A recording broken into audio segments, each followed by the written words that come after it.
Esta noche vamos a hablar de un enano famoso, o de dos en realidad. El primero y más importante es Luis Antares, llamado Todo Coraje, un hombre famoso en las cortes españolas. Era, fíjese, un sujeto misterioso. Se ignora la fecha de su nacimiento. Algunos dicen que era hijo de un turco, otros que su madre fue una sulamita. Creo que son embelecos para hacer más interesante la historia de este hombre, porque ya se sabe que todo aquel que sea hijo de una sulamita, bueno, tendrá una vida interesante y una aureola de importancia que de otro modo no se tiene, ¿no? Hay artistas que fingen ser hijos de sulamitas solamente para mejorar el rating de sus programas.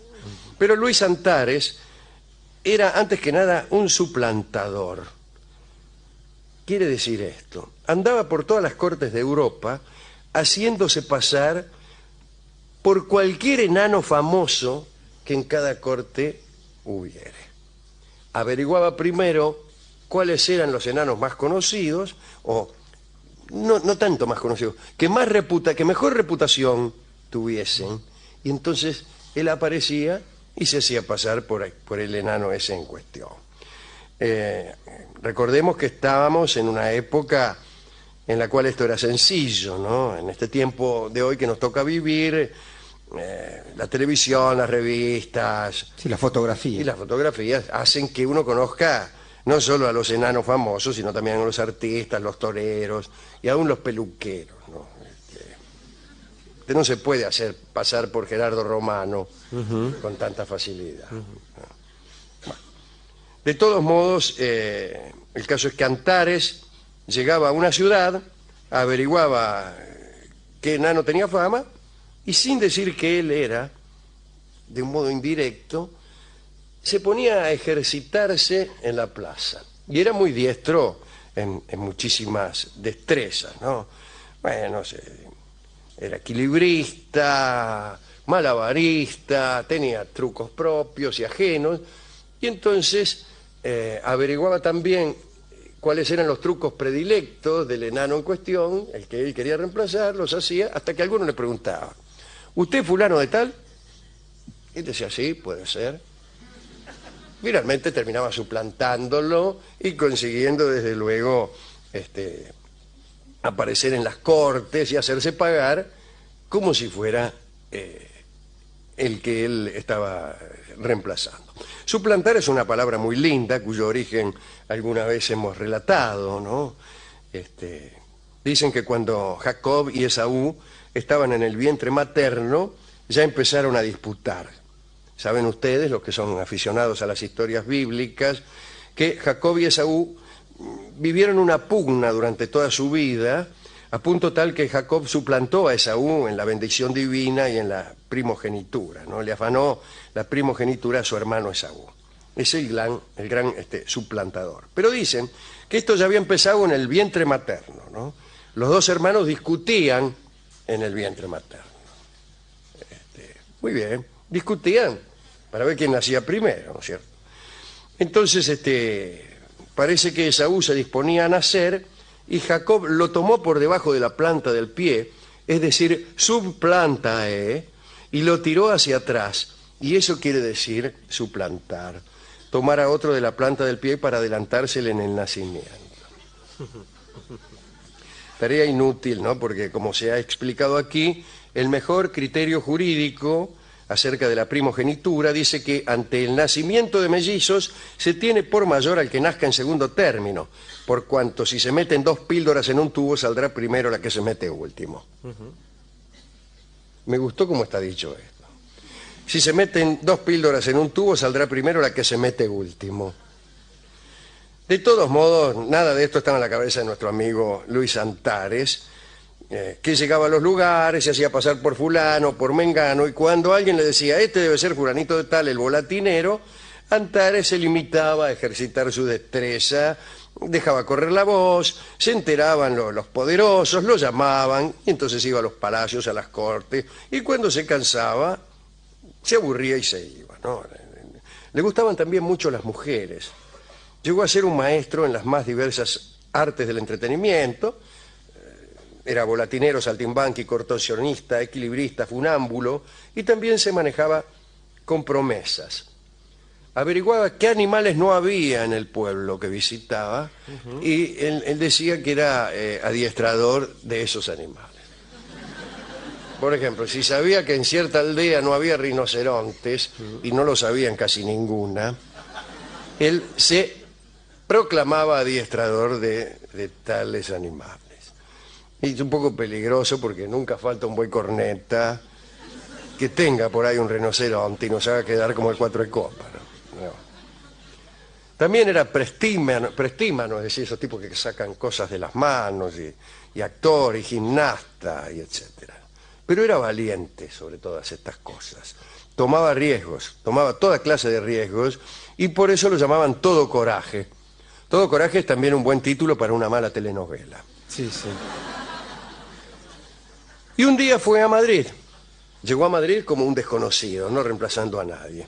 Adivinó que en Madrid la fama era un artículo demasiado codiciado, entonces se hizo el otario. Fue a una casa de tolerancia, allí donde las prostitutas, a buscar, como cualquiera, amores efímeros. Y conoció una dama llamada La Margaritona, que es un buen nombre también para una señora que atiende señores. Bueno, fue donde La Margaritona y encontró el goce fugaz, pero también el amor, discúlpeme. Se enamoró este hombre.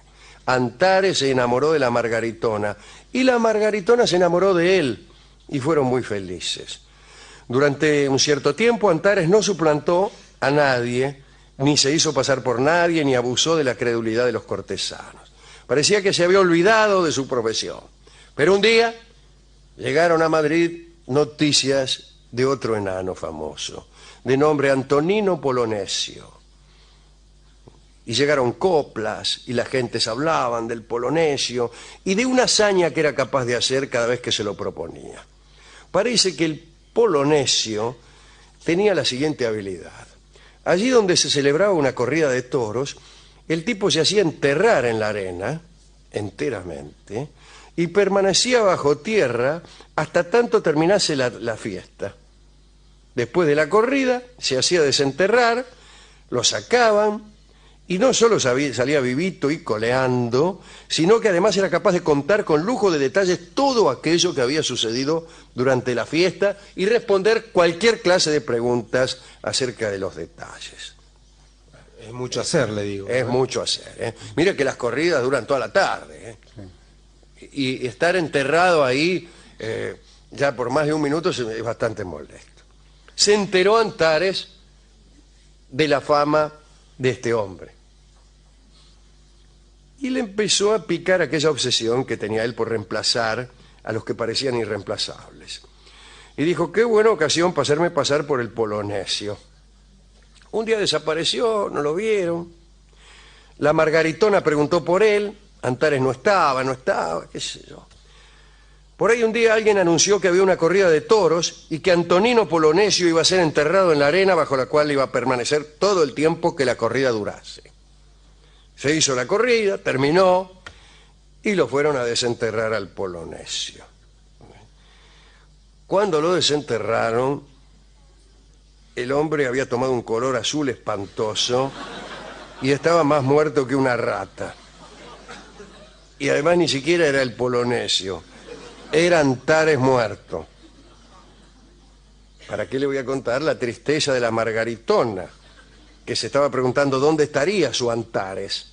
Bueno, estaba ahí enterrado en la arena. Lo enterró nuevamente.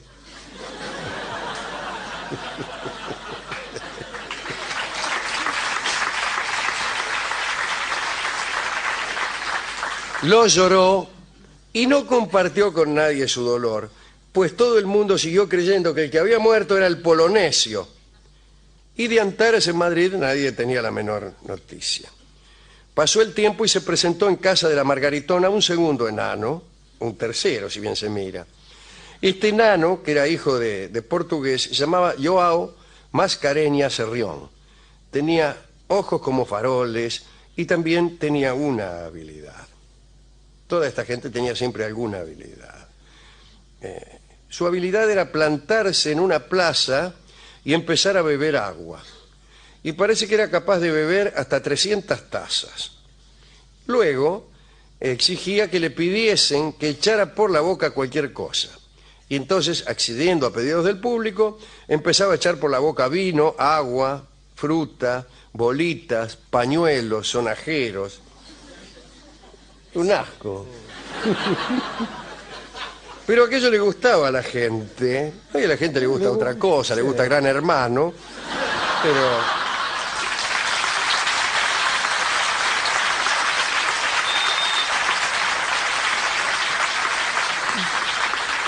En aquel tiempo no, les gustaba ver personas que sacaban por la boca aquello que se les pedía.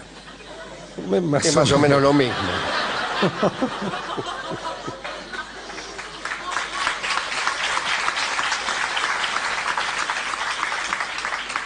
Bueno, pero parece que el arte de este hombre de Mascareñas era tan asombroso que 2 veces fue reclamado por la Inquisición e investigado para ver cómo hacía aquello. Finalmente descubrieron que todo lo hacía por medios naturales, es decir, que no tenía pactos con el demonio, o al menos no en lo que se refería a echar cosas por la boca. Felipe IV lo llamó a la corte, al Buen Retiro, y allí estuvo hasta que se aburrió y se fue. Se fue porque estaba un poco ávido de cortesanas, de amores fugaces. ¿Y a dónde fue? ¿A dónde la Margaritona? Bueno, pero sucedía algo más con este Joao Mascareñas Carrión. Él andaba en busca de un amigo. Andaba preguntando por un amigo del que nadie tenía noticias. Se encontró con la Margaritona, le habló de su amigo, y la mujer empezó a hablarle de su amante muerto, hasta que se dieron cuenta de que se trataba de la misma persona. Y allí le quedó a la Margaritona una especie de cariño por cualquier enano. Y todos los que venían a Madrid contaban con el aprecio de la Margaritona, que fue para ellos madre, hermana, confidente, amante, y que incluso jugaba con ellos a los muñecos. Discúlpeme, pero era así. Sí, está bien. Los trataba como si fueran muñecos. Y así, a esas tertulias donde estaba Joao y otros, un día acudió un pintor que también era de la corte, y ese pintor fue nada menos que Diego Velázquez. Y ustedes han conocido a algunos de los enanos que iban a la casa de la Margaritona, pintados en esos cuadros de Velázquez, donde revela la decadencia de la corte española y también los enanos como señalando esa decadencia. Conversaban de sus cosas, se entretenían, dice. Bueno, qué sé yo. Jugaban a una cosa, si quiere se la cuento. Dele. El abecedario de colores de Jacques Dandian, que era un tipo que había inventado un abecedario de colores, que decía que cada color tenía un simbolismo, muchos de los cuales son obvios y conocidos, ¿no? Por ejemplo, allí donde uno quería pintar la esperanza, pintaba el verde, y donde quería pintar la fe, pintaba el negro, y la caridad, no sé, roja. Bueno, qué sé yo.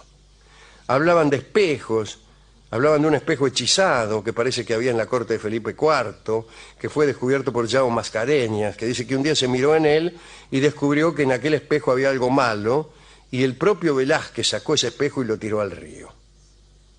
Bueno, Velázquez era el pintor que inmortalizó a estos muchachos, y por él pudimos conocer a la Margaritona, a este suplantador Luis Antares, que terminó con una suplantación la más difícil de todas, suplantar a un muerto verdaderamente.